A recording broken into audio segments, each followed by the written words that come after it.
Alright everyone, so a quick reading update. So for the rereadathon, this is what I'm rereading for the nonfiction, because I don't have any biographies or anything like that that I've read that I'm going to reread. So this is the third edition. I believe the first one I read was the second. I think I picked up the first. They're all pretty much the same. So the beginning gives an introduction, but honestly, the thing about it is religion varies, and there are many people I know that would read this beginning and tell me that it's wrong. They talk about a god or a spirit or whatever you want to call it, called the All. And that is something that I believe in.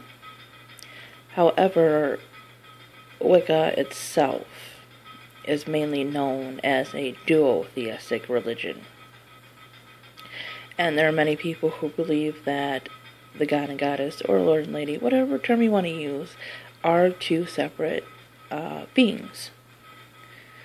Now, there are eclectic people like me who believe in one creator that goes by many names.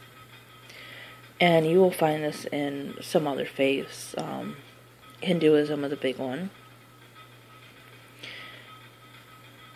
But a lot of people will say that you have to be duotheistic to actually be Wiccan. And some are actually polytheistic and hard polytheistic, are occasionally soft too. But I'm just reading through this, and while I agree with a lot of it,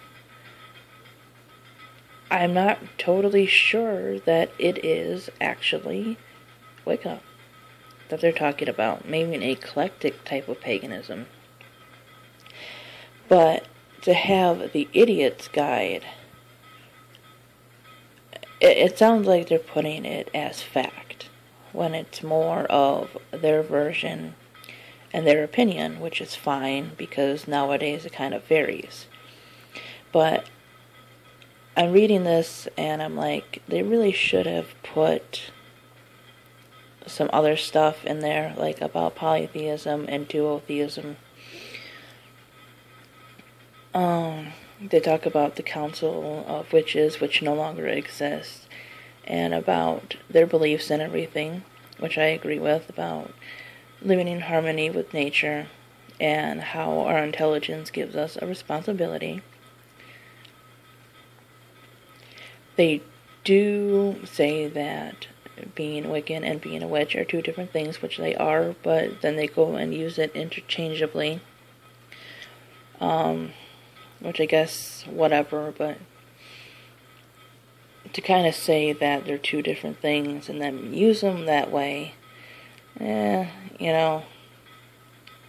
think they really needed to separate the religion from the spiritual practice of the craft, because they are two different things. One is a religion with rules and everything, and the other is a practice that can be practiced by many, many different religions. What else was there? And of course, there's the whole thing that anybody can be one, which is true. And it goes over supernatural abilities versus abilities in the natural